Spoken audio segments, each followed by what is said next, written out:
It seems like every year, games get more and more repetitive. AAA games put out the same recycled garbage every year. Less indie games are being produced, and new and exciting franchises are few and far between. But it wasn't always that way. Let's take a trip back in time. The year is 2012, and this was a time that produced some of gaming's most long-standing and well-made games. AAA series are making new and exciting content. Fantastic games such as Dishonored, Halo 4, Forza Horizon, and Far Cry 3 are set to release among countless others. And Black Ops 2 is no exception to that list. In a year where so many great games are being released, it can often be hard to stand out. Yet Black Ops 2 managed to garner a ton of hype. Being the sequel to one of the greatest COD games of all time, it's no surprise people were excited. And on November 12th, Black Ops 2 was released. And clearly that hype had built up to its limit. The game sold like hotcakes.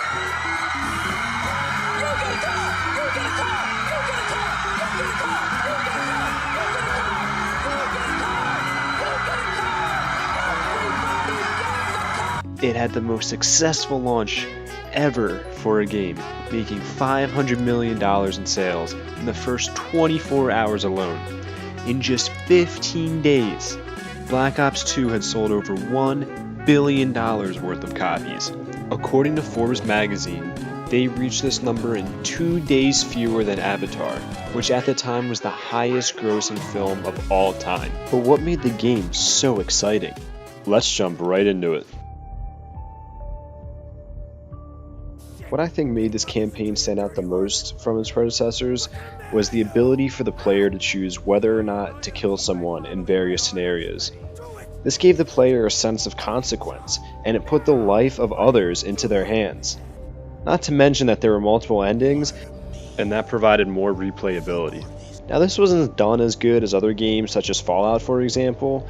However, this wasn't an RPG, and it was pretty revolutionary for COD at the time. Overall, the story was engaging, and it followed up on BO1's storyline effectively, unlike some other CODs. Yeah, I'm looking at you, BO3.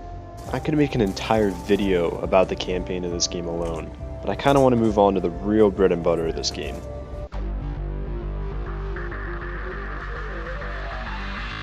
Black Ops 2's multiplayer did so many things right by expanding on what had already been done well in the past, and by adding important new features that made the game even more fun. This was the first COD game to introduce the diamond camo, and it really gave players something to work towards. The maps were a perfect blend of refreshing new content, yet they still brought back classics like Nuketown. Almost every weapon class had a very satisfying feel, with each handling very differently from one another. Not to mention that the Pick 10 system allowed players to make incredibly specific classes that weren't too overpowered.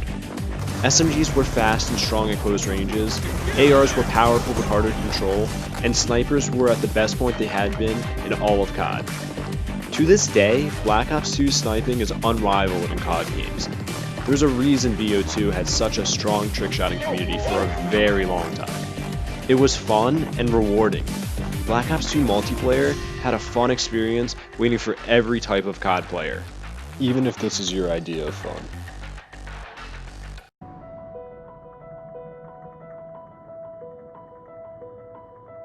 BO2 Zombies had a bit of a rocky start with its launch map, Transit.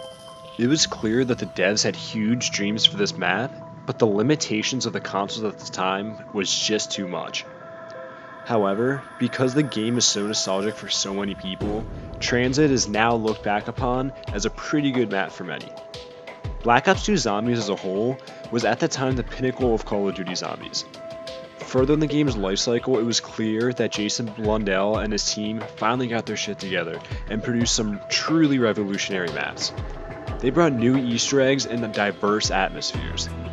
Maps like Buried, Origins, and Mob of the Dead each brought a new life to the Zombies community.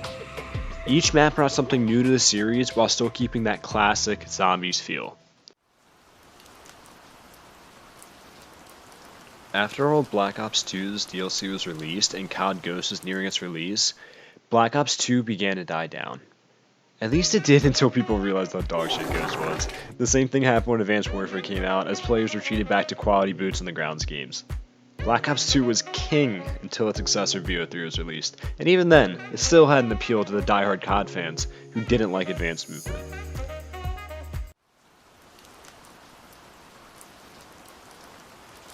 Bo2's real decline started when the game lost support from Treyarch. New content was not coming out, and it was only a matter of time before people got bored of Bo2 and moved on to newer games. And as Treyarch moved on to their next games, hackers and modders took advantage of the lack of oversight, but the chaos didn't just end with the modders.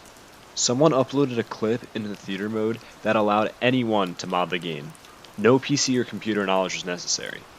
This ultimately killed player counts, as for years it was almost impossible to get into public lobbies without hackers. It was ridiculous.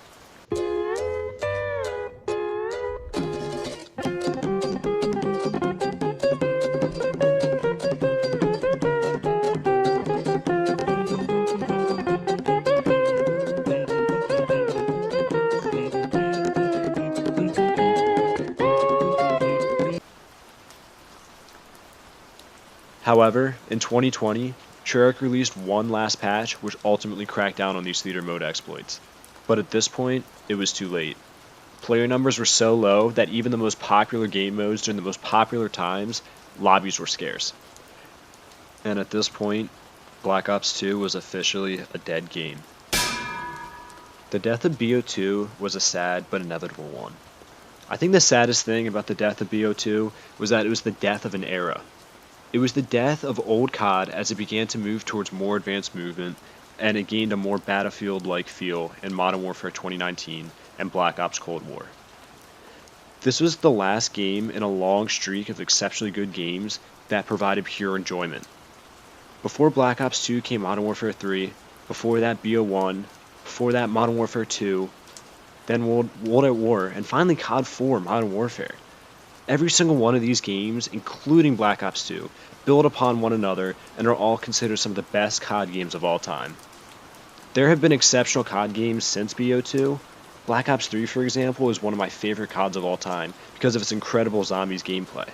However, it's clear that COD has lost sight of its fun, arcadey multiplayer, yet rough and rugged campaign that we all grew to know and love. But hey, it looks like they just copied and pasted Raid into Cold War, so guess we got that to look forward to. Hey guys, if you made it to the end of the video, I hope you enjoyed. If you did, feel free to like and subscribe, and leave a comment down below if you want to see me do this kind of video with another game. Alright, peace out guys.